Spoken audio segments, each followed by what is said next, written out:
आज हम बात करेंगे एक्विजिशन ऑफ प्राइवेट प्रॉपर्टी, मतलब कि सरकार जो है जब चाहे किसी का भी प्रॉपर्टी जो है एक्वायर कर सकती है। किन कारणों से कर सकती है इसके बारे में जानेंगे। अभी क्यों हम एक्विजिशन ऑफ प्राइवेट प्रॉपर्टी का बात कर रहे हैं, तो इसका बात करने के पीछे मंशा है हमारा अभी कोलकाता म्युनिसिपल कॉर्पोरेशन का और सुप्रीम कोर्ट का जजमेंट आया है, तो उसके लिए बात करेंगे।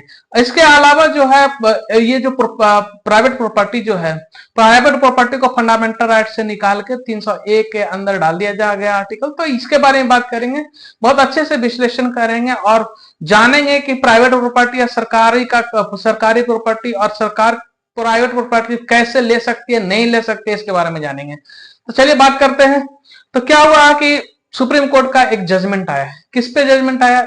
म्युनिसिपल कॉर्पोरेशन जो है कोलकाता का, वो एक पार्क बना रही है कोलकाता में। तो उस पार्क बनाने के लिए क्या ये सोशल वर्क है, तो पार्क बनाने के लिए जो है एक प्राइवेट प्रॉपर्टी एक्वायर करता है सेक्शन 352 के अनुसार।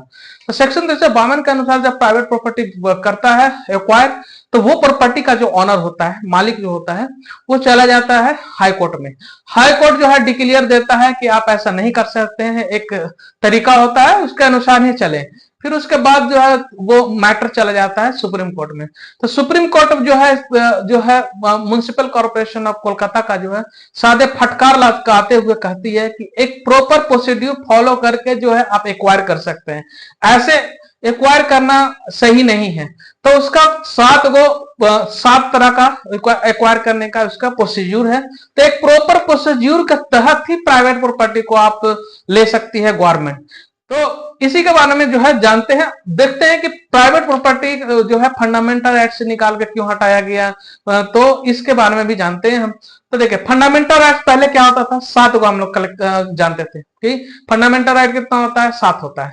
लेकिन फंडामेंटल राइट 7वां जो था, जो लास्ट वाला था, तो आर्टिकल नंबर 31 जो राइट टू प्रॉपर्टी, इसको जो है 1978 के समय जो है इसको 44th अमेंडमेंट के तहत जो मोरारजी देसाई के गवर्नमेंट में इसको हटा दिया गया और इसको शिफ्ट करके आर्टिकल नंबर 300A में डाल दिए गए। तो बोलेंगे कि ऐसे क्यों किया गया? तो देखिए क्या हुआ कि गवर्नमेंट को होता है स्कूल बनाने के लिए जमीन चाहिए, तो डिफेंस के लिए जमीन चाहिए, तो फिर फैक्ट्री लगाने के लिए जमीन चाहिए, तो ब्लॉक्स बनाने के लिए मतलब सरकारी ब्लॉक्स बनाने के लिए जमीन चाहिए, तो रेलवे के लिए जमीन चाहिए।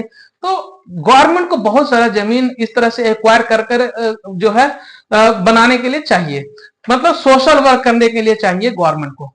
तो सोशल वर्क करने के लिए जो है क्या होता है कि प्राइवेट प्रॉपर्टी को हम लोग डायरेक्ट नहीं ले सकते थे, क्योंकि फंडामेंटल राइट्स के अनुसार यदि मान लीजिए कि किसी भी राइट को हनन होता है, तो वो डायरेक्ट हाई कोर्ट या सुप्रीम कोर्ट में चैलेंज कर सकते हैं उस राइट को। तो इसीलिए जो है मोरारजी देसाई जो गवर्नमेंट थी 1978 में, इन्होंने जो है इस हैजल को खत्म करने के लिए, क्योंकि इससे बहुत ज्यादा परेशानी आ रहा था गवर्नमेंट को, जो है सोशल प्रोग्राम चलाने में, सोशल एक्वेशन करने में, सोसाइटी के लिए लाभ पहुंचाए ऐसा एक्वेशन करने के लिए जमीन प्राइवेट प्रॉपर्टी को उसको बहुत ज्यादा परेशानी हो रहा था, बहुत ज्यादा खर्च हो रहा था, बहुत ज्यादा केस लड़ना पड़ रहा था। तो इसीलिए जो है इसको हटा के जो है फंडामेंटल राइट से जो है 1978 में जो है 44th अमेंडमेंट करके इसको हटा के मोरारजी देसाई ने जो है कहां डाल दिया, 300A में, 300A आर्टिकल। हालांकि ये कॉन्स्टिट्यूशनल राइट आज भी रहेगा, आज भी कॉन्स्टिट्यूशनल राइट इसको दिया गया है 300A के तहत, लेकिन कुछ प्रोसीड्यूर के साथ दिया गया है ताकि जो है आप प्राइवेट प्रॉपर्टी ले सकते हैं, गवर्नमेंट ले सकती है किसी सोशल वर्क काम करने के लिए और सोसाइटी के वेलफेयर के लिए ले सकती है। तो इसीलिए फंडामेंटल राइट जो है 7 से घट के 6 हो गया। तो फंडामेंटल राइट 7 जब हटने के बाद लोगों को लगने लगा, सरकार भी जानती है कि किसी का भी प्राइवेट प्रॉपर्टी आसानी से छीन जाएगा, नहीं, आसानी से नहीं छीन ले सकती है सरकार आपकी प्राइवेट प्रॉपर्टी। देखिए प्राइवेट प्रॉपर्टी क्या होता है, प्राइवेट प्रॉपर्टी जो होता है ना, बहुत मेहनत से बनाया हुआ होता है। कोई मतलब किसी के पास, मान लीजिए कि हमारे पास या आपके पास 10 बीघा जमीन है, तो 10 बीघा जमीन के लिए पापा आपके दादा परदादा उसके लिए बहुत मेहनत किए होंगे, तब आज इतना जमीन बना के रखे हैं। अब उस जमीन को कोई आके, सरकार आके कहे कि हमको ये जमीन दे दो, हमको यहाँ पार्क बनाना है, और आसानी से ले, तो फिर उसका वैल्यू क्या रह जाएगा, उसका मेहनत का वैल्यू क्या रह जाएगा। तो इसीलिए जो है एक समय तो इसको फंडामेंटल राइट में रखा गया था ताकि जो है इसको कोई सरकार भी नहीं ले पाए, लेकिन अभी फंडामेंटल राइट से हटा दिया गया कि अब जो है 301 है। लेकिन उसके बावजूद भी जो है कई तरह का प्रोसीड्यूर डाला गया है इसमें उस प्राइवेट प्रॉपर्टी का ऑनर के फेवर में। मतलब ये नहीं कि सरकार गई या तुरंत बोल दिया कि हमको ये जमीन चाहिए तो हम लेके रहेंगे, हमको रोड बनाना है हम लेके रहेंगे, ऐसा नहीं है। यदि आपको मन नहीं है, जो ऑनर है उसका यदि मन नहीं है देने का, तो सरकार नहीं ले सकती है। इसमें बहुत बड़ा जजमेंट जो है अभी जो है थर्सडे को आया, कल आया, किसका? सुप्रीम कोर्ट का। मैटर जो है कोलकाता म्युनिसिपल कॉर्पोरेशन जो हाईकोर्ट में गया, हाईकोर्ट में जाने पे हाईकोर्ट ने बोला कि आप ऐसा नहीं कर सकते हैं, जाइए सुप्रीम कोर्ट। सुप्रीम कोर्ट में ने सीधे रिजेक्ट कर दिया, बोला कि साथ के प्रोसीड्यूर के साथ जो है आप एक्वायर कीजिए, नहीं होता है तब जो है इस पे जो है कुछ कार्रवाई किया जा सकता है। लेकिन इसके बावजूद क्या होता है ना, आज के माइंडसेट में क्या हो गया है कि सरकार तो जानती है कि गरीबों और कॉमन लोग, जो गरीब हैं तबके के हैं, कॉमन लोग जो है उनको इतना नहीं पता है कि कैसे जो है मतलब प्राइवेट प्रॉपर्टी हम किसी का एक्वायर कर लेंगे और वो कुछ कर नहीं पाएगा, या उसको जानकारी नहीं है फंडामेंटल राइट्स के बारे में और आर्टिकल 301 के बारे में, तो आसानी से एक्वायर कर लेंगे। लेकिन किसी का जो मेहनत का कमाई होता है ना, जिसका जाता है उसको पता चलता है कि कितना मेहनत लगता है। तो सुप्रीम कोर्ट का 2 जज हैं, एक जज है PS नरसिम्हा और दूसरा है अरविंद कुमार। इन्होंने जो है बोला है कि प्रॉपर्टी राइट फंडामेंटल राइट से हटा है। इसका मतलब ये नहीं कि दिस इज अनकॉन्स्टिट्यूशनल, अभी भी कॉन्स्टिट्यूशनल राइट है प्रॉपर्टी राइट, और कॉन्स्टिट्यूशनल राइट के साथ जो है कई प्रोसीड्यूर भी हैं। तो आपको जो है यदि सरकार किसी का गवर्नमेंट प्राइवेट प्रॉपर्टी लेती है, किसी का घर ढाती है, किसी का जमीन लेकर उस पर रोड बनाती है, सड़क बनाती है, डिफेंस के काम के लिए लेती है, फैक्ट्री बैठाती है, तो उसको एक प्रॉपर प्रोसीड्यूर फॉलो करना पड़ेगा। वो 7 प्रोसीड्यूर क्या है उन्होंने जो है कोलकाता म्युनिसिपल कॉर्पोरेशन को बताया, ये 7 आप फॉलो कीजिए, उसके बाद एक्वेशन की बात आएगा। तो सबसे पहला जो है इसका 7 में से एक है, सबसे पहले आप जिसका ले रहे हैं प्रॉपर्टी, जिस आदमी का ले रहे हैं उसका बरसों का मेहनत का कमाई है वो प्रॉपर्टी, तो उससे ले रहे हैं तो आपको उसको नोटिस देना होगा कि आपका प्रॉपर्टी गवर्नमेंट के किस काम के लिए लिया जा रहा है। तो अब वो आदमी जो है जब नोटिस पढ़ेगा तो वो आपसे पूछेगा कि हम किस काम के लिए आप ले रहे हैं, तो आपको तो उस समय जो है उस प्रॉपर्टी जो डीलर जिसका जो प्रॉपर्टी का ऑनर है उसको आपको सुनना होगा पहले कि क्या पूछेगा कि क्यों लेना चाहते हैं, किस लिए लेना चाहते हैं। तो आपको थर्ड पॉइंट क्या है कि आपको बताना होगा कि क्यों ले रहे हैं, आपको जजमेंट देना होगा कि आप सोशल वर्क करेंगे, यहाँ पे जो है स्कूल बनाएंगे, यहाँ पे जो है पार्क बनाएंगे। तब जो है फिर 4th में आता है, बताने के बाद जो है प्राइवेट प्रॉपर्टी जो है अब सरकार जो है वो उसके बाद उसको इक्वेशन कर सकती है, लेकिन एक प्रॉपर चैनल के अनुसार, मतलब कि एक कंपनसेशन देना पड़ेगा। फेयर कंपनसेशन आप देंगे, 5th नंबर में जो होता है फेयर कंपनसेशन देंगे आप उसको। मतलब मान लीजिए कि उस समय उस प्रॉपर्टी प्राइवेट प्रॉपर्टी है, उसका कीमत है 50 लाख, तो 50 लाख मार्केट वैल्यू है, अब सरकारी रेट है 5 लाख, 10 लाख या 20 लाख मान के चलिए, तो 20 लाख प्राइवेट सरकारी है रेट। तो आपको कहीं ना कहीं उस मार्केट वैल्यू के अनुसार ही आपको पेमेंट करना होगा, और उस पर जो यदि प्रॉपर्टी ऑनर यदि राजी होता है तो आप उसका कंपनसेशन फेयर कंपनसेशन देके ही आप एक्वायर कर सकते हैं। 6ठा है टाइमलाइन के अंदर देना होगा। जब मान लीजिए कंपनसेशन की बात हो गया, प्राइवेट प्रॉपर्टी का ऑनर का बात हो गया, तो आपको एक टाइम देना होगा कि 10 महीने 5 महीने 6 महीने के अंदर जो है उसका पेमेंट होना चाहिए, तभी आप एक्वायर कर सकते हैं। नहीं तो ऐसे क्या करेंगे कि बोल देंगे कि हाँ आपको पैसा देंगे, आप पार्क वार्क बना दिए, उसके बाद जो है वो आदमी दौड़ता रहे सरकारी दफ्तर में कि कब कंपनसेशन मिलेगा, दौड़ते दौड़ते उससे ज्यादा खर्च हो जाएगा, फिर वकील का खर्च हो जाएगा, मतलब बहुत तरह का प्रॉब्लम शुरू हो जाएगा।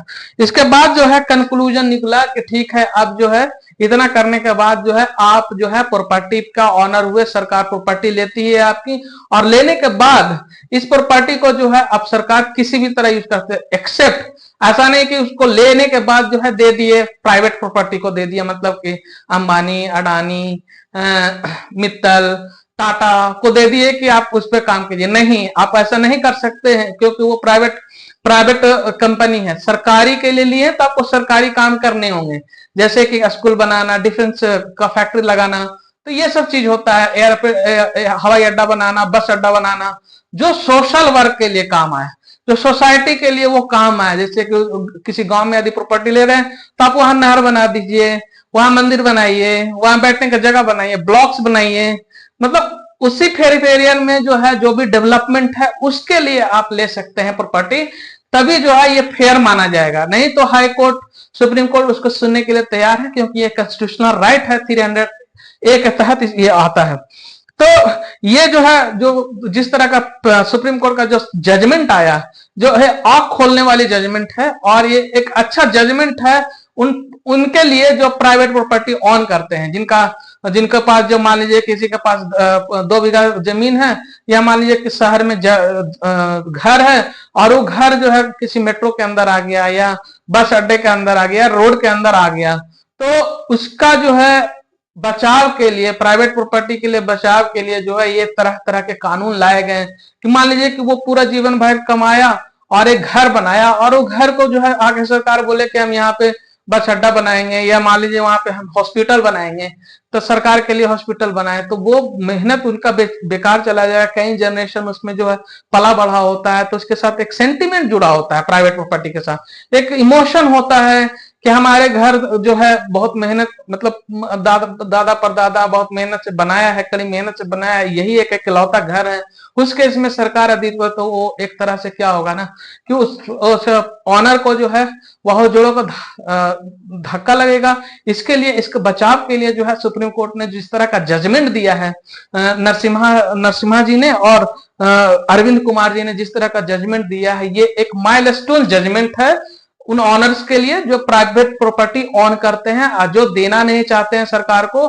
लेकिन ऐसा नहीं है कि देना नहीं चाहिए, देना चाहिए, क्योंकि बहुत सारे वेलफेयर का काम के लिए भी तो आदि, मान लीजिए आप प्रॉपर्टी नहीं देंगे, मान लीजिए कि आपके पास 10 बीघा जमीन है, आप वहां से जा रहा है, आपके कोई रोड जा रही है, कोई स्कूल, सरकार का अच्छा काम हो रहा है, सोशल, जिससे सोसाइटी को लाभ हो रहा है, तो देना पड़ेगा। नहीं तो कोई यदि इसी तरह से नहीं देना लगे ना लोग, तो फिर सरकार कैसे काम करेगी? तो वो उसको भी एक निगेटिव साइड उसको भी देख के चलना होगा कि सरकार यदि कोई काम कर रही है, सरकारी काम कर रही है, तो उसका सपोर्ट करना चाहिए। लेकिन एक कायदे में एक रूल्स एंड रेगुलेशन होता है, एक प्रोसीड्यूर, प्रॉपर प्रोसीड्यूर होता है, उसको फॉलो करते हुए जो है वो करना चाहिए। क्योंकि यदि मान लीजिए यदि आप बस बनाने के लिए जगह नहीं देंगे, तो गवर्नमेंट भी काम करेगी, तो डेवलपमेंट कैसे होगा, एरिया का डेवलपमेंट कैसे होगा? तो एरिया का डेवलपमेंट भी जो है ऑनर को सोचना होगा। इसके अलावा जो है बहुत सारा चीज है, प्रोसीड्यूर करके उसको फॉलो अप करना चाहिए।